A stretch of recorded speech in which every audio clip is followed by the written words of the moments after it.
Somewhere in the psyche, there is a door that only betrayal can unlock. Not gossip, not drama, the clean, surgical kind.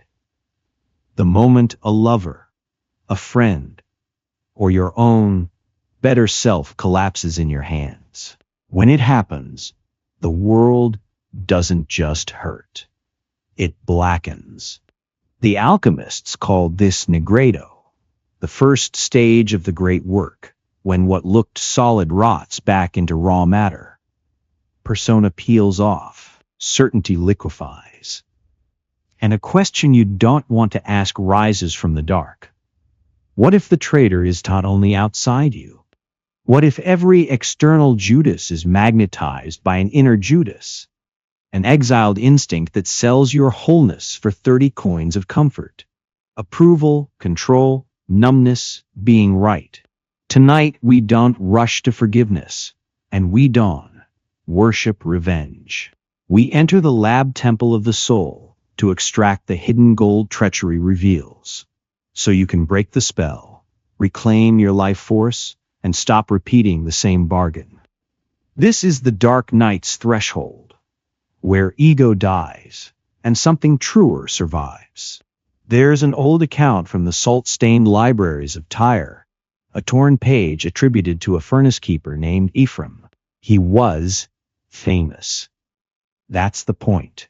He was the kind of man who lived behind the curtain of other men's greatness, measuring powders, sealing vessels, praying under his breath so the work wouldn't spoil. Ephraim took in a young assistant, Leontes, bright gaze, clean palms, devotion that felt almost flattering. He showed him the heat cycles, the sacred timings, the way you listen for the vessel. Voice. When the matter begins to break, winter came. The harbor froze into silence. Then one morning, the assistant was gone, along with Ephraim's notebooks and a pouch of the patron's coins. The city called it theft. Ephraim called it an initiation, because what burned was the money. It was the humiliation, the sudden knowledge that his wisdom still needed to be witnessed to feel real. Betrayal didn't only expose Leontes. It exposed the role Ephraim was addicted to, the revered guide. That's how the shadow arrives, through collapse. Not only their shadow, yours. Jung's would say betrayal constellates the shadow. It gathers what you buried and forces it into the room. When trust collapses, you don't only see what they did. You see what you outsourced. Discernment, boundaries, intuition, the quiet. No, you kept swallowing. So the first operation is not revenge. It is extraction. Ask it like an alchemist, not a victim. What part of me was bribed into blindness? What did I refuse to notice because noticing would ruin my identity? What did I tolerate because leaving would mean facing emptiness? Alchemy begins with the prima materia, the disgusting sludge, the stuff you don't want to touch. Betrayal drags that sludge into daylight, and most people respond by hunting a villain. It feels clean. It feels moral.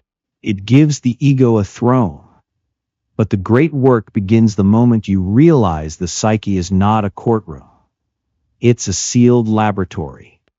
The point is to prove you were right. The point is to recover the part of you that went missing long before they arrived. Because if you only punish the outer Judas, the inner Judas keeps negotiating in secret.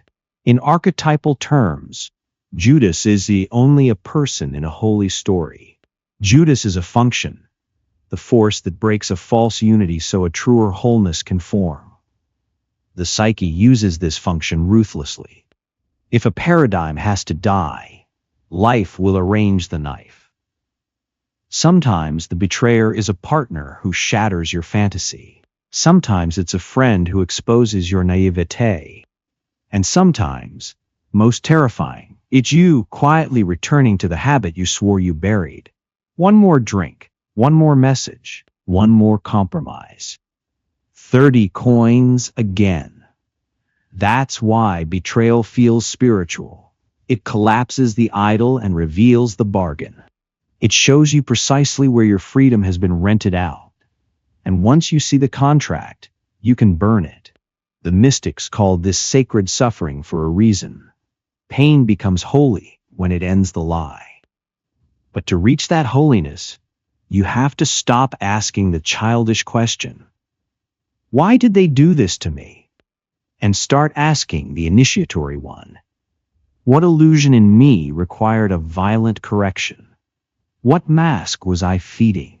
What peace was actually self-abandonment? Now we descend deeper into the lantern-lit story that explains how betrayal exposes what was already nesting in the walls. A Sufi tale is told in courtyards and whispering lodges about a dervish called Nuri, who kept a small lamp burning outside his doorway each night.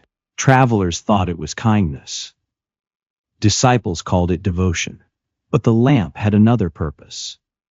Nuri feared the darkness inside his own house. One evening, a guest arrived. Soft voice, humble eyes, the kind of presence that makes you lower your guard. Nuri welcomed him. Weeks passed. The guest listened, served, praised. He asked about Nuri's poems, his prayers, his private notes. Nuri felt seen, important, safe. Then one dawn, the guest vanished, carrying Nuri's leather-bound manuscript. Years of hymns, confessions, and dreams. Nuri erupted. He stormed through the market crying for justice, demanding witnesses, cursing the thief's name. When he returned, breathless, he found something strange. The lamp outside his door had gone out, and in the dark, he finally noticed a crack in the wall. Behind it, rats nesting for years, feeding in secret. The theft didn't create the infestation. It revealed it. That is the psychology of betrayal. The traitor doesn't plant darkness in you. He extinguishes the lamp you used to avoid seeing what was already there. So the question shifts. Not, why did they do this? But, what was already rotting beneath my certainty? Jung's warned that what remains unconscious doesn't disappear. It acts itself out as fate. Betrayal is one of fate's favorite languages because it pierces the ego's most defended illusion. If I behave correctly, I can control outcomes. The persona believes loyalty is a transaction. I give goodness, I receive safety. I stay loyal, therefore I will be protected. But the psyche is transactional. It's initiatory. In Negredo, the soul drags your ideals down into the soil to test whether they had roots or only polish. You discover whether your kindness was love or strategy, whether your generosity was devotion or a bribe to be needed, whether your trust was openness or denial wearing perfume. That's why betrayal feels like the underworld. You don't only lose a person. You lose the map you used to navigate yourself. And then the inner Judas appears, not as a demon, but as a mirror. Look where you betrayed your instincts. Look where you ignored red flags because loneliness felt worse than truth. Look where you abandoned your boundaries to keep the story intact. The alchemist doesn't smash the mirror. He seals it in the vessel. In Hermetic language, the sealed vessel is the vas hermeticum, a container where opposites can burn without spilling into chaos. Psychologically, this is the discipline of conscious containment, staying with the experience without turning it into war.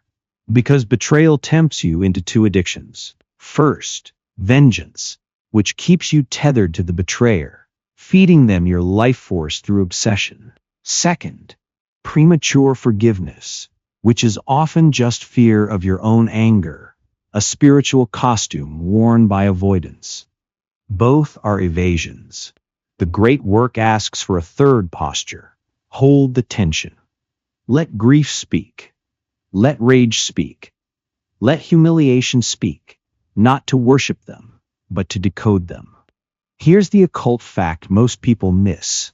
Your strongest reaction is usually guarding a treasure. The shadow wraps gold in poison so the ego won't touch it. So if betrayal triggers obsession, it may be guarding your lost power. If it triggers shame, it may be guarding buried self-respect. If it triggers despair, it may be guarding your unlived life. The old philosophers insisted, don't discard the poison, distill it. Venom is information. And the inner Judas is only the one who betrays you. It is the part of you that insists the illusion must die. Now comes the most dangerous corridor, projection. At first, the betrayer appears as pure darkness. The psyche paints them in one color, so you don't have to feel the complexity of your own participation. Jung called this the ego's moral convenience. But if you stare long enough, something unsettling appears. The traitor is carrying your disowned energy. Not their actions, those are theirs, but the archetype they activate in you. Maybe they embody your repressed selfishness, the ability to choose yourself without apology. Maybe they embody your buried cunning, strategic intelligence you pretended not to have. Maybe they embody your forbidden independence, the courage to leave a life that doesn't fit. That's why betrayal is catalytic. It forces you to reclaim what you exiled.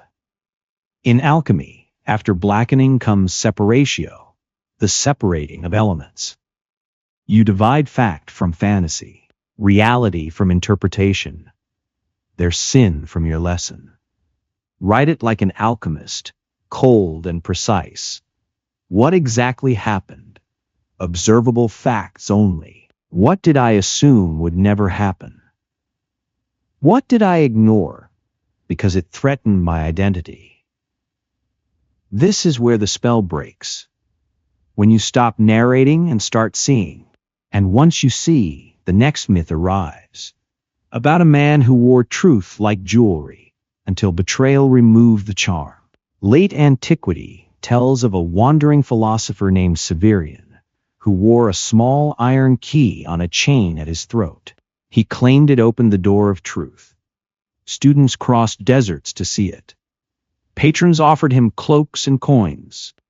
The key became his authority. One evening, a rival invited Severian to debate in a crowded amphitheater. The air tasted like smoke and oranges. The crowd demanded brilliance. Severian reached for the key, his private ritual for confidence, only to find the chain cut. The key was gone. His words dried up. His mind turned to ash. He fled the stage in shame, as if the world had watched his soul undress. Later, in a small room behind an inn, he discovered the thief was the rival. It was his closest student, the one who praised him the most. The student confessed quietly, "I stole it because you love the key more than truth." Severian's first impulse was punishment. Then grief arrived, heavy, cleansing, because he realized the key had never opened anything. It was a charm against uncertainty. That's the hidden anatomy of betrayal. It removes your talisman, the relationship, the identity, the friend group, the habit. Whatever you used to avoid existential terror gets ripped away. And in that exposure, a new capacity is born. The ability to stand without charms. Now betrayal becomes practical, not poetic, because the residue it leaves can chain your attention for years. Every betrayal leaves a residue. Compulsive checking, intrusive memories, rehearsed arguments, stalking their life like an oracle that only tells you you were still bleeding. The occultist had a name for this: enchantment, a binding of attention. And attention is life force. If your attention is chained to the betrayer, your future is being fed into the past. So the next operation is withdrawal of libido, Jung's term for reclaiming psychic energy from an object possessed with meaning. You don't do this with affirmations. You do it with ritualized precision. Name the hook. What emotion keeps me returning? Rage, longing, injustice, shame? Name the payoff. What do I gain from staying bound? Identity as victim, fantasy of reversal, avoidance of loneliness, permission to stagnate. Then replace the altar. Redirect the same energy into one daily act of sovereignty. One act. Small, brutal, consistent. Because alchemy is the only symbolism. It's habit architecture. Each day you refuse to feed the enchantment, you weaken the inner Judas that sells you for cheap relief. And then, without fireworks, the next phase arrives. Albedo, the whitening. Not positivity, not denial. Clarity after decomposition. The clean water rising once rot has done its work. Albedo often arrives as a cold, clean realization. I was loyal to an image. I was addicted to potential. I mistook intensity for intimacy. I confused familiarity with fate. This is where the inner Judas reveals its true face. Not cruelty, but refusal of self-deception. It is the part of you that chooses truth, even when truth costs belonging. But albedo demands something humiliating. You must see how you participated, not to blame yourself, but to reclaim agency. Because if all power lives in the betrayer, you remain spiritually bankrupt. Ask like a dark academia philosopher with a candle and a notebook. Where did I barter discernment for comfort? Where did I ignore my body's warnings to protect a narrative? Where did I fear solitude more than betrayal? The whitening is the moment you stop begging for a different past and start building a different nervous system. Standards sharpen. Boundaries stop apologizing. You become harder to manipulate, not because you became cynical, but because you became whole. And then comes the paradox. Once you reclaim agency, another grief arrives, the grief of your own lost years. Not only they betrayed me, but I betrayed myself by staying. Now we enter the deeper Judas, self-betrayal. This is the betrayal beneath betrayal. The places you abandoned your instincts to preserve the mask. You numbed the alarm system and called it love. You kept performing because the role protected you from the raw question. Who am I without this? Depth psychology calls this the wounded healer dynamic. We choose familiar pain because it feels interpretable. We cling to the pattern because it gives us a title. Savior, fixer, loyal one, patient one, the good one. Betrayal destroys the title. And the ego panics because without the role, it must face the void. This is the real dark night. Not that you were rejected, but that your identity was built on being needed, chosen, approved. The night strips away the audience. It removes the script. It forces you to meet the naked self you kept postponing.